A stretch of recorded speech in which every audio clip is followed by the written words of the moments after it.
What is up, y'all? It's your boy Saint Sonder. We got some Marvel Rivals. We're gonna do a little review on season 2 and season 2.5. And this season, honestly, I'm kind of happy. So we know going into season 3, the devs, NetEase for Marvel Rivals has a game plan to start dropping a season dropping a hero every month, with a new season or half season coming every month. So this season, it honestly felt like a long one. This one I feel like we've had been in season 2 for half a year at this point. It's only been what, 2.5 months, 3 months, I guess. I don't know. But this felt like a long one. So I just wanted to kind of break down my journey, my experience, and kind of my thoughts on what I thought about season 2 and season 2.5.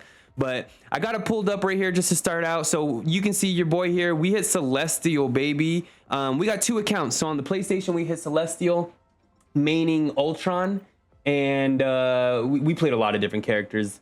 You can see here, man, we've been having fun with this game. But we got 12 different lords, 20-something plus hours of all these different heroes in here. Season 2, we went into the season going with the mindset of trying to grind out ranked, trying to get as like just unbelievably good as I could get. That was my goal. That was my agenda going into the season. And we started out. So you can see here we got Celestial on one account, hit Grandmaster on the other account. Again, just using let's go to the stats. Just using Ultron and Rocket on this one. We just straight hard insta lock these two. But yeah, they kind of carried me this season. So I mean, let's kind of just recap. If you don't remember, when season 2 came out, we were introduced to Emma, adding a new Vanguard to the roster. I know it doesn't, at least for me, it feels like she's been in the game since the beginning, but she really has. Emma's only been around for about a month and a half, I guess, at this point. So Emma came out in season 2, during the Hellfire Gala, and she really changed up the comps for, season 0 and season 1, it was always a struggle trying to get 2 Vanguard. You're always short of Vanguard. Everybody wanted to be DPS, and unfortunately for season 3, I think that's what we're getting into again, kind of the season 0, season 1 vibes, where everybody's just going to insta-lock DPS with adding 2 new DPS characters to the roster. But in season 2, we added Emma Frost to the roster. She was a good Vanguard. She's overall, I give her props. She added a lot to comps. Season 2 was the season of divers, y'all. If you don't remember, season 2 is the season of divers. Season 2.5 is the season of flyers. And so in season 2.5, we ended up getting our boy Ultron, who I picked him up. I had no business. I had no interest in trying to pick up a flyer before Ultron. I hated flyers, all of them. Matter of fact, the closest one I could have probably messed with was Iron Man because he was the fastest. But aside from that, I just didn't like flyers. Ultron comes out in season 2.5, turns the meta into flyers comp. So season 2, again, we had the divers, Spider-Man, Black Panther, Iron Fist was meta. Mr. Fantastic got a whole rework. He became meta. So season 2 was tough. I think a lot of people fell off during season 2 just because of how tough it was. If you were a strategist, you were struggling, yo. If you were a strategist, you were just, there's nothing to put past it. You were straight struggling as a strategist. Because the dive meta, the dive comp was just so ridiculous. Spider-Man had his team up at the time. And so season 2 was season 2 was no joke.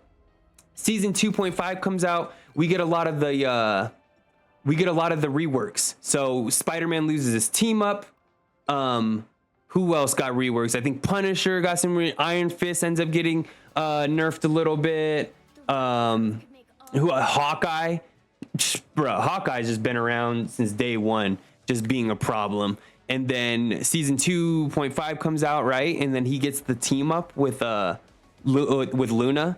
Was that in season 2 or 2.5? I think it was it had to have been season 2.5. And what's funny is you don't even see it anymore. And I think it's because they nerfed it just recently, or maybe they plan on nerfing it. But yeah, I'm pretty sure I dropped some videos on this. So if you guys have, if anyone's watching this and they kind of have questions, or if they kind of just want to keep up to date with what's going on with like the patch notes and the hero balance adjustments, don't forget to go check out my channel. Go look at some of my other videos, because I've been staying up to date with all of the patch notes, all the hero balance adjustments. And for those who also don't remember, we also had the Ultron game mode, the battle matrix. I never even touched it, to be honest with you. I don't know about some of y'all, but if you had fun with it, great. Let me know how it was. To me, it looked like chess. Matter of fact, it looked like checkers. It looked like checkers in Marvel Rivals. Had no interest in playing. I didn't even have interest in trying to get the fucking mission objectives to play it. I'm sticking with comp. I'm sticking with quick match. But yeah, season two was the dive meta. Season 2.5, you come out with Ultron, turns into a flyer meta. Iron Man gets his buff. Then he gets to team up with Ultron. Iron Man he's just straight meta now. Even aside from flyers, he's the strongest flyer character. But aside from that, he's just broken. His laser is just fucking ridiculous. So, I mean, that kind of sums it up. This video is not going to be too long, but yeah, season 2 came out. Dive meta was very tough, and I think a lot of players fell off. And I think that's, for me especially, but I think a lot of players, that's when the honeymoon phase ended for Marvel Rivals. I think people started waking up to the fact that, like, okay, the matchmaking, I'm not gonna speak badly about it, because I think there's enough negative criticism on the matchmaking. But at the very least, people were waking up to it and saying, okay, matchmaking needs work. And then I think for like players who are more casual, who aren't making videos and streaming, like, if they're fucking changing up the fucking meta, or they're changing up characters and their abilities and time and their cooldowns, if you're a casual player, you can't keep up with that. And like, it just doesn't feel right. It doesn't feel the same. So for example, like I used to play, I think I showed it in the beginning of this video, like I have a Lord Invisible Woman. I used to play Invisible Woman. She was my main when she came out in season 1.5 or whatever, when she came out.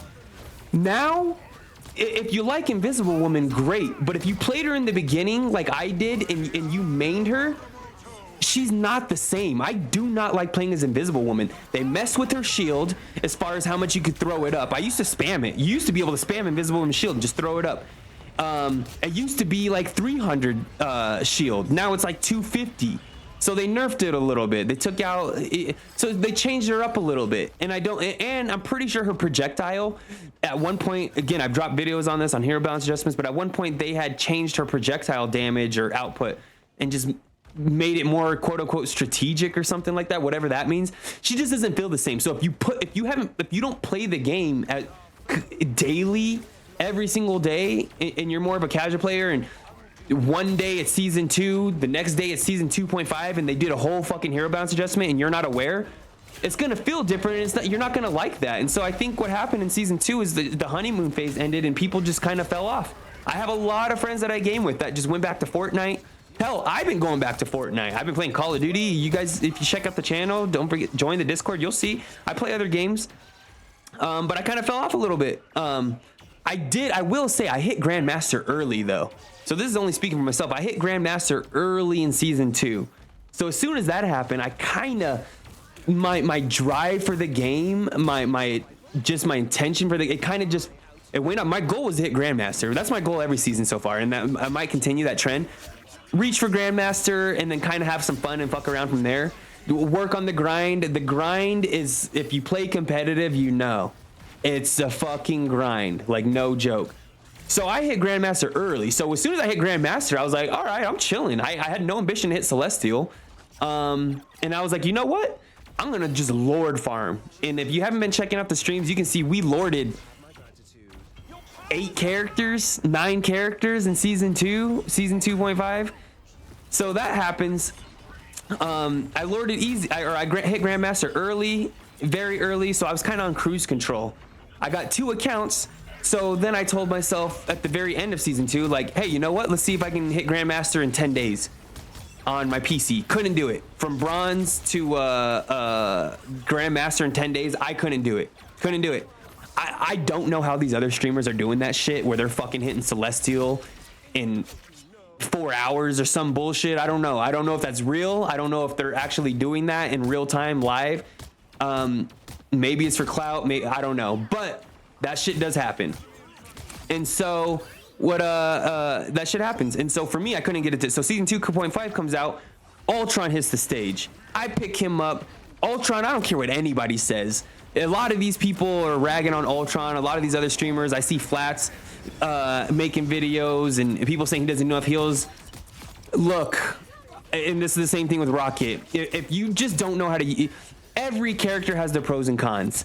And unfortunately, a lot of characters get a bad rap because the majority of the player base just doesn't know how to use these characters. That's what it really comes down to. When Mr. Fantastic came out, everybody was like, he's an F tier hero. He sucks. He's a throw pick, whatever. That just wasn't the case.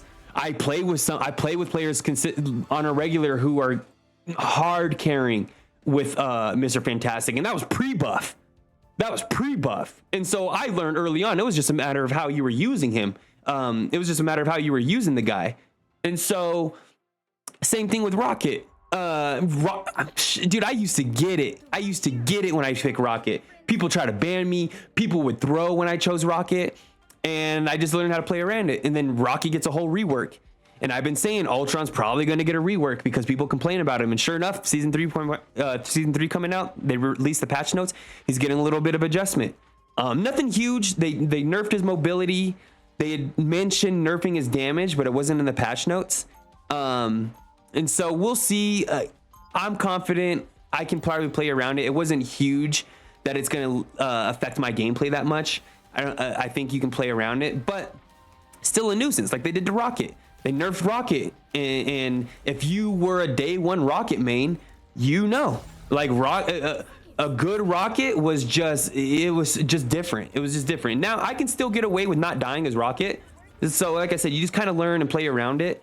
And so it's just different, but we'll see what season 3 brings. We got Jean Grey Phoenix coming out. You got Blade coming out a month after that. So he'll be out in August.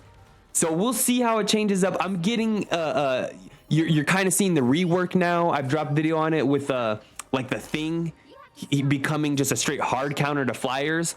The devs had mentioned that they're gonna, I haven't seen too many videos on this, and we're going to try and make a video of this in the future. But what the devs had said is that in season 3, there's going to be some kind of change to the comps in the sense that like certain comps will have an advantage or be at a disadvantage in the sense that, and you know that already, like if you got 3 heal comp or if you're missing a Vanguard, there's always disadvantages. But what they had said is like if you have a certain amount, if you have 2 tanks and a flyer, you're going to have a much better, I don't know what they had said. I gotta go back and rewatch it, but they're developing the comps to be incentivized to be certain compositions.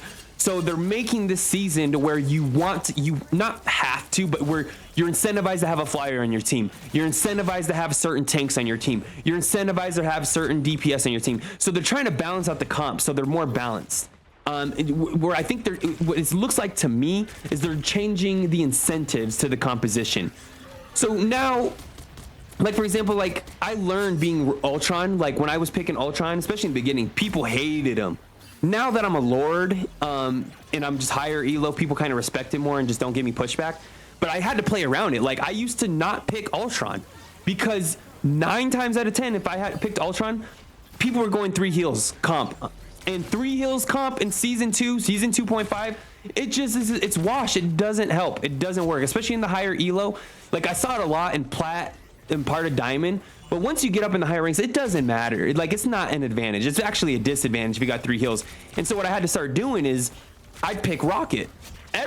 Now it's funny how nobody complains about Rocket. Nobody complains about Rocket. And like I said, I got it on stream. I still got videos in the archives. I got it on my channel, me streaming where people were just insta banning me, target banning me, talking shit, whatever. Had to learn how to play around it. And so what I started doing is now I'll pick Rocket and then go out into the game in the first engagement, or sometimes I just let them leave the spawn. Then I go Ultron.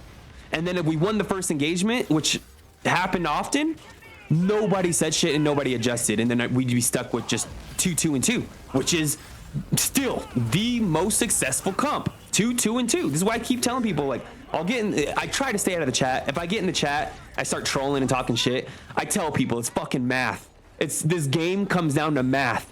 If you got 6 people on your team and you got 3 different roles, it's math, people. You should be 2, 2, and 2. Which is why you see at the highest level, even in Celestial, Grandmaster, and above, like the most successful comps, the most successful compositions is 2 Vanguard, 2 DPS, 2 strategists. The game was developed to play that way. It still trends to be the most effective comp, and that's just how it should be played. And people just don't seem to get it. Quick match is whatever. Quick match, you get 5 healers, you get 5 tanks. People can fuck around, whatever. But if you're you're competitive, like, please get with the program, people. And here we are in season 2, season 2.5. We're 6 months into this game, and people still just don't get it. People don't get it. And I swear, if this is for the people who want to get in higher elo, get in higher ranks, maybe you don't want to get in higher ranks, so you don't care. But if you do, if you play competitive and you're watching this video and you want to get higher and you want to figure out how you do it solo queuing, like I did, because I solo queued my way, most of it. I have a friend that I'll play with if we're in the same rank or in competitive, but him and I just sometimes our streaks don't match up. So I'd go on a lose streak, or he'd go on a lose streak, or vice versa, and then our ranks aren't the same. And I personally do not like playing at different ranks because of the matchmaking. And what I'm learning about, and it's become so evident now, it's on my streams, the matchmaking is so horrific. Again, I wanted to stay away from the negative criticism, but you just can't avoid it. It's become predictable. The matchmaking in competitive has become predictable, to where on stream I will call out which games I'm going to win, how I'm going to win them, and which games I'm going to lose and how I'm going to lose them to the T in real time. If you don't believe me, come check out the stream, yo. Come check out the stream. I'm on Twitch. We're on YouTube. If you don't believe me, come check it out. I'll call it. I'm a fucking prophet, man. The matchmaking has become so predictable.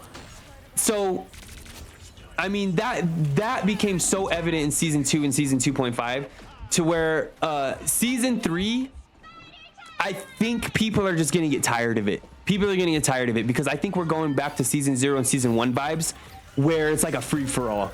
People are doing anything and anything and everything, no fucks given. I think it's only gonna get worse because now it's become so predictable. People just know what to expect. And so I have high hopes for season 3. I'm going to be getting after it in season 3. I hope to see more people come back. We've seen people kind of fall off as far as the player count. That's only on the Steam numbers, though. Console, I don't know. It's hard to tell, but I hope we can see more of the player count come back with these new heroes. I hope this whole new vision and adjustment with the new seasons releasing, I hope that kind of changes things coming out. So I got high hopes for season 3. I have high hopes, but realistically, I'm calling it right now. I think it's going to be season 0, season 1 vibes. I think it's going to be kind of a free for all, nobody giving a fuck. And I think even more people are going to get frustrated. And unless season 3.5, if they don't tell us they're going to give us fucking Deadpool, Gambit, maybe even Cyclops, if they don't give us a big name like Blade, you teased it for 6 months, you got away with it, okay. Jean Grey, I don't know about you, sure, you know, all right, we'll see what it looks like. I don't have any real hard interest in coming to pick up Jean Grey. I don't know how many people do have that much interest in saying, fuck, Jean Grey's I'm maining her, I'm gonna insta-lock her. I don't know how many of them are out there, maybe. So I'm predicting in season 3, if we don't get a big name coming out in season 3.5, like I said, it's gotta be fucking Gambit, it's gotta be Cyclops, or it's gotta be like Deadpool. I don't know any bigger names than that, but it's gotta be a big name. It's gotta be a big name. Maybe Doctor Doom, I think, but it might be too late. It might be too late by then to have Doctor Doom. Because one, we're already past that arc. Doctor Doom was the main villain in season 0 and in season 1. I think just season 0 actually. And Fantastic Four comes out this month. So in August, it'll be September by the time season 4 comes out. Okay. By September, fucking Fantastic Four is gonna be streaming on Disney Plus. So I just don't see them bringing Doctor Doom. So maybe, but I don't know. Maybe we'll make a video predicting who the next big name's gonna be. I'm sure there's leaks out there, but yeah, it's gotta be a big name. It's gotta be a real big name for this game to have some kind of momentum and have a solid player base by what, November? I think this game came out in November last year. November, December. So November, December this year, we'll put it out about a year the game's been out, and that's when we'll get a real idea of where this video game is gonna go. If they're doing, I'll give it. I still give credit to NetEase. The devs have been cooking. They've been listening to the community, and they've been delivering and just dropping content, and they've been giving a shit on a silver plate. And so I really hope that they are listening to community when it comes to this matchmaking shit, because the player base is getting tired. I'm getting tired. Like, they gotta do something about the matchmaking. At least make it feel competitive. If you're in competitive, I want my games to be competitive. I keep saying this. Why do my competitive games feel like quick match? You either getting rinsed or it's just a one-sided ass whooping. It's very rare. Maybe 1 or 2 out of 10 games is it actually competitive, where we're going into a third round or into a fourth overtime or whatever. That's like 1 or 2 out of 10 games that happens. Other than that, it's one-sided. And you gotta do something to matchmaking to at least make it feel, whether it's actually true when it comes to the behind-the-scene algorithm, whether it's actually true, at least make it feel like it's more competitive or you have a better chance. You got to do something, but the matchmaking is getting predictable. People already know if I rank up, I'm gonna lose. So I got to sit down and play this game to where I know to have enough time to where I know I'm gonna go on a lose streak and I can play through it. That's how I address the game now. When I sit down and play this game, I know if I'm playing ranked and I'm at a rank up pivotal spot, I'm like at 60 points, 70 points. I know, okay, I want to play this game. I need to at least have an extra hour to play through the losses that are going to come when I rank up, or to play through the losses before my rank up. Like, it's that predictable. So they got to do something about that. But I'm gonna end it right there. Like I said, I didn't want to go too long into this. We kind of just address what happened in season 2, the new hero ammo coming out, what happened in season 2.5, Ultron coming out, what the comps looked like, what the meta looked like, and now what we're kind of going into with season 3. So if you like this content, don't forget to like, follow, subscribe. You can find me everywhere at Saint Sonder, but until then, y'all, stay tuned.